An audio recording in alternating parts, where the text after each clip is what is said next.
I never thought a morning jog would ruin my entire week, but there it was. My car. My baby smashed into pieces. A brick still resting on the hood. And sitting across the street, Karen's kid, grinning like he'd won the lottery, throwing his head back in laughter. I wanted to scream. I wanted to run. But I did what any sane person would do.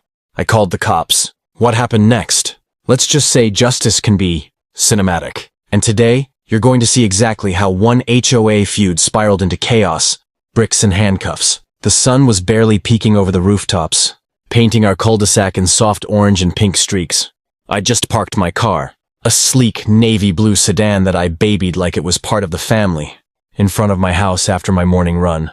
The air smelled like freshly cut grass mixed with the faint hint of someone's barbecue from last night. Peaceful, quiet, ordinary. I locked my car and stretched, wiping sweat off my forehead, feeling that satisfying post-run high. That's when I first noticed them, Karen and her son, standing near the mailbox, doing that odd half-wave, half-scowl thing people do when they're not sure whether to be friendly or passive-aggressive. I gave a cautious nod and smiled. Nothing too much, just neighborly. You should really trim that hedge. It's blocking the view of your driveway, Karen called out, her voice sweet but sharp, like sugar-coated glass. I nodded again, muttering something about getting to it this weekend, but something in the back of my mind tensed up. A small, nagging feeling I ignored, brushing it off as paranoia. I turned back to my car, completely unaware of her son sneaking up behind the garden wall, crouched like a cartoon villain plotting his next move. Then I heard it. The sharp clink of something hard striking metal. I froze, heart jumping. Slowly I turned, and there he was, a brick clutched in his small hands, raised high, the corners of his mouth twitching into a grin. Before I could even shout, the brick came down. Crash. My car's windshield exploded in a spiderweb of glass. The hood dented under the weight. My chest tightened, rage and disbelief colliding into a single knot. I stumbled backward, staring at the carnage, and then I heard it, that laugh, that infuriating, victorious laugh. I barely had time to process before Karen stepped onto the porch. Arms crossed, her expression unreadable. Moments like this really test your patience, she said, voice calm, eyes sharp. Maybe next time you'll park somewhere else. I wanted to scream. I wanted to run. But instead, I did the only thing I could think of. I reached for my phone. The line to the cops felt like a lifeline, but in the back of my mind I knew. This was just the beginning. The sirens hadn't even started wailing yet, but my hands were still trembling, fingers pressed hard against my phone. Every second felt stretched, like the world was slowing just to watch Karen's son dance on the edge of chaos. He didn't even bother hiding anymore. Brick discarded now, he hopped from one foot to the other, arms flailing like he was on stage. Karen, on her porch, tilted her head, giving me that trademark, I'm not involved, but also I kind of am look. I could almost hear her thinking, let's see how far he can push this. Hey, get away from my car! I shouted, my voice cracking, more from shock than volume. The boy glanced at me, smirk still plastered across his face, and waved. Not a friendly wave, a mocking wave. The kind that makes your blood run cold because you know he knows he's untouchable. For now, I glanced down the street, desperate, hoping someone else might have witnessed this. A neighbor peeked through their blinds, holding their morning coffee like a fragile shield. Not helpful. Typical. Okay, I muttered to myself, dialing 911 with trembling fingers. This is real. This is happening. And yes, I want someone here now. The operator's voice was calm, almost robotic. A stark contrast to my pounding heart. I gave the location, described the damage, described the culprit. The little punk standing there, smug as sin. I tried not to breathe too loudly. I wanted the officers to understand exactly how urgent this was. Karen finally decided to step off the porch, her hands on her hips.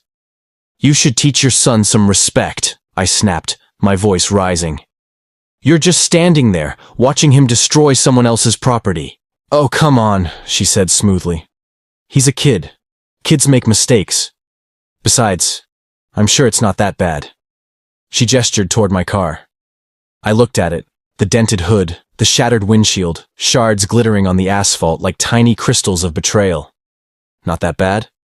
My voice caught in my throat, disbelief lacing every word. By then, the boy had picked up another brick, holding it loosely in one hand as if daring me to react. My stomach twisted. My blood boiled. I wanted to run, but I couldn't. I had to hold my ground. And wait. A sudden noise made us all freeze. a distant but growing wail of sirens. The flashing red and blue cut through the quiet suburb like a lighthouse beam, slicing through tension. Karen's son froze mid-smirk, eyes darting to the street. For the first time, I saw hesitation, and then he bolted. He sprinted down the cul-de-sac like he was auditioning for an action movie, the morning sunlight glinting off his backpack as he zigzagged between mailboxes and flower beds. My heart slammed against my ribs, adrenaline surging as I yelled, "Stop! Cops are on the way!" For a moment he glanced over his shoulder, eyes wide with panic, but still tinged with defiance. There was that half laugh, the audacious bravado that somehow made my blood boil faster. I started jogging after him, not caring that my legs were still shaking from my run.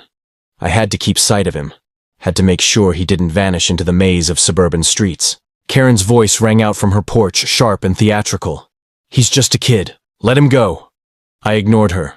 Letting him escape wasn't an option, not after what he'd done. By the time I rounded the corner onto the next street, he was cornered against a chain-link fence, breathing hard, backpack sliding down one shoulder. My phone was still pressed to my ear as I described his position to the dispatcher. "Keep your distance," the operator warned. "Don't engage physically, just stay calm until officers arrive." Calm? My car was destroyed, my property vandalized. The kid had laughed in my face.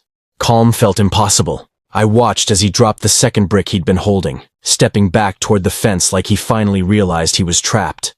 Then Karen appeared at the edge of the yard, arms flailing, screaming, "He didn't do anything! You're harassing my son!" My patience snapped. I opened my mouth, ready to shout back. But then, the distinct sound of sirens grew louder, closer. Red and blue lights danced across the rooftops, painting the neighborhood in chaotic flashes. The boy froze again, smaller this time, his bravado fading.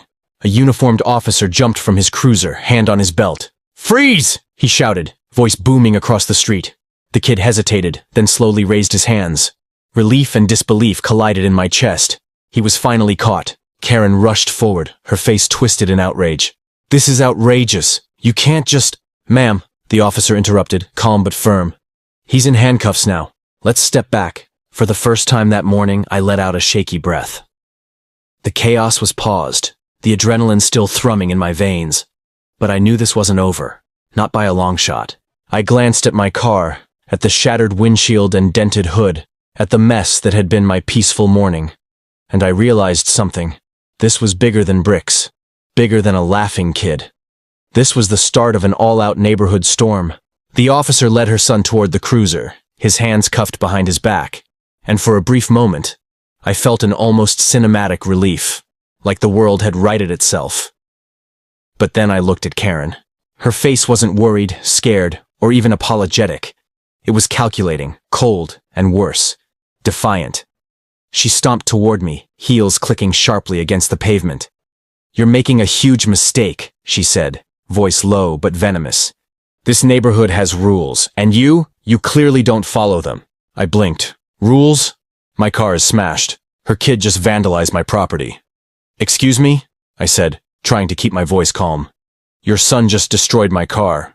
I called the cops. The only mistake here is letting him think that's okay." She tilted her head like she was listening to a distant symphony only she could hear. "You think this ends with the cops?" she asked, the smirk creeping back despite her son being cuffed. "No, sweetheart. You're about to learn how seriously this community handles its issues." A knot formed in my stomach. I'd heard rumors, stories of HOA fines, endless disputes, neighbors weaponizing rules, but I didn't realize how far she'd be willing to push. The air suddenly felt heavier, tense, as if the cul-de-sac itself was holding its breath. "Seriously?" I muttered under my breath, scanning the street. Other neighbors were beginning to peek out of windows, drawn by the drama. A few whispered behind drawn blinds. Some shook their heads. Some smiled. I had no allies visible yet, but that didn't matter. This was my property, my morning, my sanity. Karen's hands were on her hips now, posture rigid. "You're lucky I'm a reasonable person," she said, voice dripping with mock civility. "Otherwise, we could have taken other measures." Other measures? My heart skipped a beat. What did that even mean? My mind raced.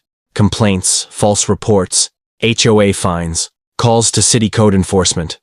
all of it plausible in this suburban nightmare. But then I caught myself. I wouldn't let her intimidate me. Not today. Not over my car. The officer finished writing some notes in his pad and looked at me. I recommend documenting everything, he said, nodding toward the car. Photos, statements, anything you can. I nodded, thankful but still shaking. Karen's son was now secured in the back of the cruiser, but the mother's shadow lingered over the street like a storm cloud. I realized that even with the law on my side, this battle was far from over. I bent down, snapping pictures of my car, trying to steady my shaking hands. Every shard of glass glittered like tiny shards of humiliation. And deep down, I knew one thing. Karen wasn't done yet. I barely had time to catch my breath before the knock came. Sharp, precise, impossible to ignore. I opened the door to find the HOA president, clipboard in hand, eyebrows raised like she'd just uncovered a scandal. "We received a complaint," she said, her tone polite but heavy with authority. "About disturbances on the cul-de-sac." I blinked, still riding the adrenaline from the morning chaos. "Disturbances? My car was just smashed by Karen's son," I said, voice rising, disbelief dripping from every syllable. "The police are involved. He's in handcuffs." Her smile didn't waver. "We understand that," she said smoothly. "But neighbors have reported excessive yelling, threatening behavior. Some property damage complaints have been filed on both sides." My stomach sank. I could feel the anger mixing with panic. "Both sides?" I said incredulously. "You're serious? Karen's kid destroyed my car. How is that equal?" The president tilted her clipboard, scribbling something down. "Our role isn't to assign blame. It's to maintain order. We'll need statements from both parties. And until the board reviews the case, any further disturbances could result in fines." Fines. My brain went fuzzy for a second. Fines for what? Being a victim? I clenched my fists. "You're telling me I could be penalized for defending my property?" "Not defending," she said gently, almost condescendingly. "Escalating the situation. We understand the emotional stress, but there's a process." The absurdity hit me like a punch. Karen had already started whispering to the HOA president as if she were orchestrating some kind of symphony. My blood boiled. The sheer audacity of it all, trying to turn the rules of this suburban kingdom against me, was almost laughable if it weren't so infuriating. I pulled out my phone and opened the camera app, intending to document every inch of the damage again. This was no longer just a morning gone wrong. It was turning into a full-blown battle with layers I hadn't anticipated. I had to stay level-headed, even as Karen's smirk danced in my peripheral vision, and the HOA president nodded at her like a co-conspirator in some quiet war. "Document everything," the officer had said earlier. I repeated it like a mantra in my head. Photos, videos, notes, witnesses, every scrap of proof. This was going to matter, more than I thought. As I finished taking a few photos, Karen leaned slightly toward the HOA president, voice just low enough for me to hear. "He's unstable. You'll see. He can't handle confrontation." My heart skipped. Unstable? I was calm, wasn't I? I clenched my jaw. If she thought she could paint me as the villain, she had another thing coming. And then I noticed movement in the distance. Another neighbor, camera phone in hand, walking deliberately toward the scene. I realized this drama was about to get bigger. The neighbor approaching had a phone raised, filming. I felt a flicker of relief. Finally, someone outside my side of the story could see exactly what had happened. "You saw it all?" I called out as he neared. "Yeah," he replied, voice steady. "Your car, the kid, the brick, the whole thing. I got it on video." I exhaled, tension easing just a little. Finally, proof. Something I could use if Karen or the HOA tried to twist this into another both sides nonsense. I motioned for him to get closer, careful not to step on the shards of glass still sparkling in the morning light. Karen's eyes narrowed, instantly sensing the threat. "Oh, fantastic," she muttered, though loud enough for me to hear. "You'll see how this looks on camera." Her voice carried that simmering menace only a seasoned Karen could summon. The HOA president stepped back, frowning at the filming. "Please, respect privacy," she said, clipboard shaking slightly in her hands. But her words felt hollow. Everyone watching knew the real story, and Karen's kid in cuffs wasn't exactly subtle. I walked over to my car, crouching to snap more detailed photos of the shattered windshield, the dented hood, and the scratches along the side. Each shot was a frozen moment of chaos, evidence of a morning gone irreversibly wrong. I could almost feel Karen's glare slicing through me, trying to intimidate me into silence. Suddenly, Karen's son, still sitting in the cruiser, started shouting from behind the tinted glass. "He called the cops on me," he yelled. "This is so unfair." The words were laughable, even as I felt a brief flash of anger. He's literally the one who destroyed my car. The officer, clipboard in hand now, stepped forward, motioning for quiet. "Keep your statements concise," he instructed both of us. "This will be handled officially." Karen, of course, was not going quietly. "I demand this be reviewed immediately," she said sharply. "He's lying. He's unstable, and my child—" "Ma'am," the officer interrupted, tone firm. "We're following procedure. Your son vandalized property. That's the issue here. The rest can be sorted later." I finally allowed myself a slow breath. My car was still wrecked, my nerves frayed, but the truth was on tape. The evidence was stacking up. Karen's theatrics couldn't erase that. Yet, even with the cops present, a part of me knew this wasn't over, not by a long shot. She had power, influence, and that smug sense of entitlement that didn't care about logic. And I had a sinking feeling. This suburban war was only beginning. By the time the cops left, the street had quieted, at least on the surface. But the tension lingered like smoke, thick and suffocating. Karen stood on her porch, arms crossed, her eyes sharp and calculating. Her son was gone, taken to the station, but she had already shifted gears. Now it was about damage control, manipulation, and subtle threats. I was photographing the last few angles of my car, every shattered shard and dent burned into my memory, when a crisp envelope slid under my door. I bent down and picked it up. My name was neatly typed across the front in perfect, sterile font. HOA Notice of Violation and Intent to Fine. I froze. My hands trembled. I tore it open. Inside, the HOA detailed a series of complaints filed against me. Disturbing the peace, escalating a neighborhood dispute, and the classic vague threat that fines could accumulate if the board deemed it necessary. I felt my blood boil. The audacity. I was the victim. I was the one whose car had been destroyed, whose morning had been ruined, whose patience had been tested beyond human limits. And now they were threatening me? I crumpled the letter slightly in my hands, trying to stay composed. Karen appeared in the doorway again, smiling that infuriating half-smirk. "I told you, you'd learn what it means to live in a community," she said, voice silky. "Rules matter. Consequences matter. Maybe next time you'll think before you overreact." "Overreact?" I shouted, my voice sharp enough to carry across the street. "My car was demolished. Your kid vandalized my property. You think I overreacted?" She laughed softly, almost indulgently, like I was a child having a tantrum. "Caution, dear. You don't want this to escalate any further. Things can get complicated." "Complicated?" I swallowed hard, realizing what she meant. Legal threats, HOA fines, whispered rumors, passive-aggressive notes slipped under my door. This was an arsenal of suburban warfare, and she had every tool at her disposal. I looked at my car, at the jagged cracks in the windshield catching the late morning light, and felt a mix of exhaustion and determination. I couldn't let this go unanswered. Not to Karen. Not to her HOA allies. Not to the system she was trying to weaponize against me. A plan began to form. Evidence, witnesses, documented damage. It was all building towards something stronger than her manipulations. But even as the idea took shape, I knew one thing. Karen wasn't finished. Not by a long shot. And the next move would be hers. By late afternoon, the street felt charged, like the calm after a storm that hadn't fully passed. Karen had retreated to her porch, watching me with a mix of irritation and calculation.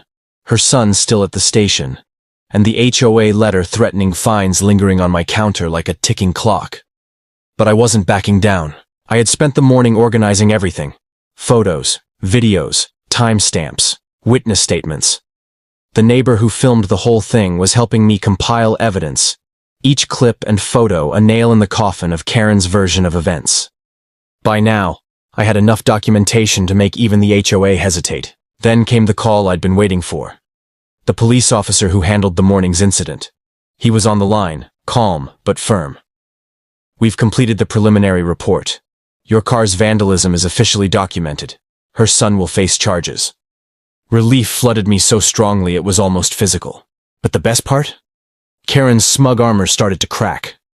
I noticed it in subtle ways. The twitch of her mouth when the officer mentioned charges, the quick glance toward her driveway as if she were hoping for some miracle to erase the evidence. She was losing control. Later, when her son was released, Karen was forced to escort him past my house. He glanced at me nervously, no trace of the smug grin he wore before. And Karen, she didn't say a word. Not a single threat, not a hint of her usual entitlement. For once, silence carried more weight than words. The HOA tried to push forward with their fines, but my organized evidence and police report left them no choice. Their both sides nonsense collapsed under the weight of truth. Karen's power play, her passive-aggressive schemes, even her attempt to manipulate the HOA, it all unraveled. Standing by my car that evening, the shattered windshield reflecting the setting sun, I felt a mix of triumph and exhaustion. Justice wasn't about revenge. It was about making sure the truth was undeniable, that attempts to intimidate or manipulate couldn't succeed. And as the street returned to its usual quiet, I realized something. Living in a neighborhood with Karens isn't just about etiquette or property lines. It's about vigilance, patience, and knowing when to stand your ground. Karen might still linger on her porch, still plotting her next move in some corner of her mind, but I had won this round. And as I locked my car for the evening, I couldn't help but smirk. Some mornings, justice really does come with handcuffs, and a little poetic satisfaction. If this story hit home, smash that like. Justice starts with speaking up. Subscribe to Karen's Hub to catch every real-life showdown where ordinary people reclaim their power. And tell me in the comments, how would you handle a Karen turning your life upside down?